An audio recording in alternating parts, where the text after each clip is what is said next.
Hello everybody, this is Freddy from We Scale Your Brand, where we help 6-figure and 7-figure e-commerce brands scale through Facebook ads. And today's video will be all about exclusions, kind of preparing us for the next upcoming videos where we will be talking about retargeting and scaling. So in this video we will be covering what exclusions are, why you should or why you shouldn't use them, then when to use them, and we will be going over a quick example from myself. So let's get right into it. First of all, what are exclusions? So exclusions prevent certain groups of people from seeing your ads, right? You can exclude custom audiences and you can exclude interest groups, right? So two examples for this, maybe, if you're a dropshipper, you might want to exclude people who are interested in AliExpress because you know that these people, people who like AliExpress don't have a high chance of converting from your dropshipping store, right?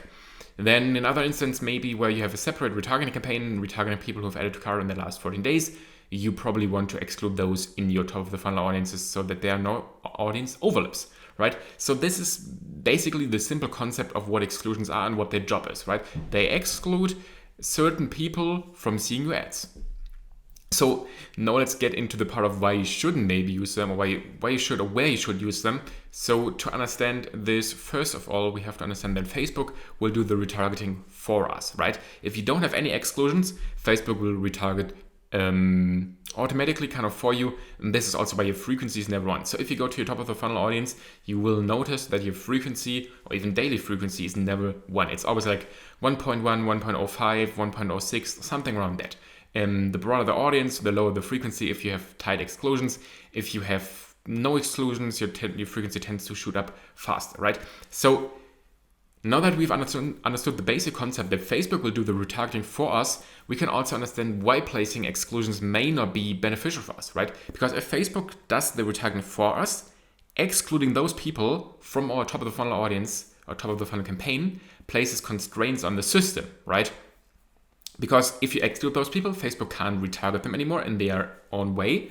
Therefore, your top of the funnel campaign will get worse, right? There will be a drop in performance. If you exclude a ton of different audiences, let's say like page post engagers 365 days, like video viewers 365 days, like all website visitors 180 days, your performance will drop. Obviously, the more constraints you place on the system, or even unnecessary constraints, the lower the performance will be, right? So that is crucial to understand, right? Obviously, the goal is you exclude the people from your top of the funnel campaign and make it worse, but you have your retargeting campaign on the other hand, and therefore overall have a higher ROAS, right? The goal with placing exclusions and having separate retargeting campaigns is obviously to get a higher overall account ROAS than you would have gotten with just like one, top of the funnel campaign. Usually this works in most of the times, and I will be covering, when you should use exclusions. But before that, I just want to give you a quick example of when having exclusions in place, or having a separate retargeting in place wasn't really worth it for one of my clients. So this is just a really quick example. They were a one SKU brand. The retargeting the daily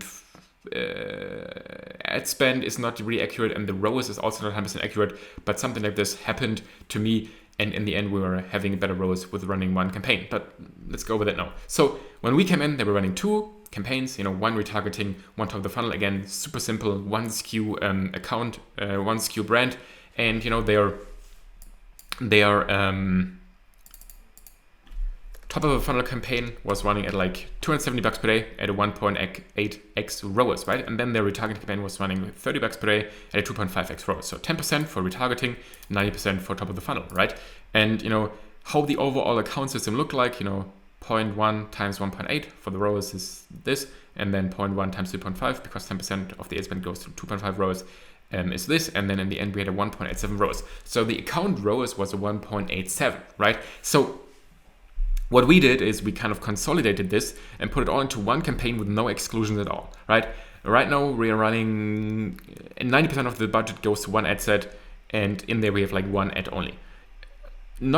Probably not the best scenario to have, but in the end, our overall account ROAS increased to a 2x, right? So from having two separate campaigns where we were placing constraints on the system, which were unnecessary, because also the retargeting offer was the same as for the top of the funnel offer, so it was essentially the same ads running, we kind of put that into one campaign, and our overall account ROAS increased by 0.13, which is a lot if you think of, percent changes.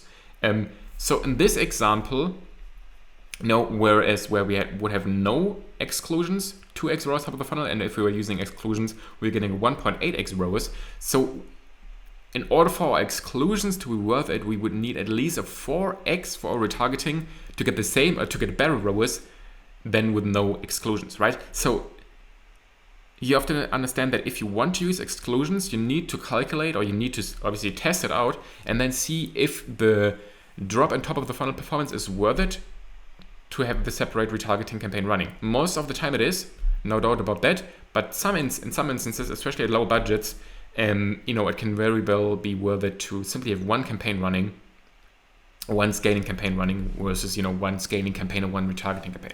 So yeah, this is just a quick example and kind of showing you the power of exclusion or the power of Facebook, because they will literally do the retargeting for you without you having to put any extra effort into it if you don't use exclusions, right? So obviously the question may come up, when should you use exclusions? And this is also quite simple. First of all, if you have a special offer for retargeting, so let's say you offer 20% off, you offer like buy one, get one 50% off, free shipping. Usually most brands have separate retargeting efforts for their, especially bottom of funnel audience, and then definitely you should try retargeting ads and then exclude those from your top of the funnel campaigns, right? Then if you have a large product catalog where you run dynamic product ads for retargeting, also super common amongst brands with a lot of SKUs. So then, if you have that separate retargeting effort, usually super worth it. So then go ahead and exclude those people from the top of the funnel audience. And then if your top of the funnel goal is to only reach new people, not new customers necessarily, but like to reach new people, right? You want to get maybe new people into your retargeting audiences, into your middle of funnel audiences, whatever. If this is the case, then definitely you should use exclusions. And then also if your prospecting reaches a high frequency, right? So if your daily frequency is around 1.2, 1.3, probably not 1.2, but like 1.3, 1.4, 1.5, you should definitely start using exclusions, because in the end, if your frequency on top of the funnel is too high, you will only reach the same people over and over again, which will then give you higher CPM, higher CPA, and it's kind of a self-destroying circle where in the end you will reach no new people anymore and your ROAS will drop significantly, right? So those are usually the instances. Probably the most common is if you have a special offer for retargeting, then you should definitely use or have a separate retargeting effort. Again, next video will be all about retargeting, how to structure that, but this is just about exclusions, especially for retargeting. So if you have a special offer for retargeting, definitely exclude, create a new campaign, and make sure that you only exclude the people or the audiences that you retarget in your top of the funnel campaign, because again, everything else would be unnecessary. Let's say you retarget only people who have added to cart in the last 14 days. There's no need to exclude all website visitors 180 days, right? Because they may give you good ROAS, and Facebook again will do the retargeting for you. Why it's not worth it for you maybe to have them run as a separate, audience or ad set? It's not worth it excluding them, because Facebook again will retarget them for you and give you good ROAS, right? And in the end, that's probably what you want, a better ROAS. So yeah, there's no need to unnecessarily exclude people. Again, if you retarget a certain group of people, your ROAS is good, then definitely exclude them from your top of the funnel campaign, but don't exclude unnecessary audiences, right? So yeah, I hope I explained everything really, really well. If you have any questions, feel free to let me know in the comments.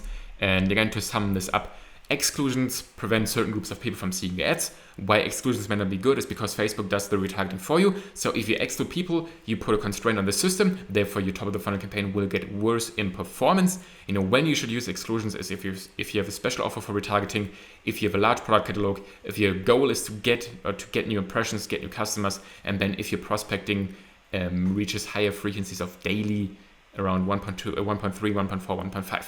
Then you should also start using exclusions. So yeah, again, this was the summarization of all of this, and I hope this was helpful for you.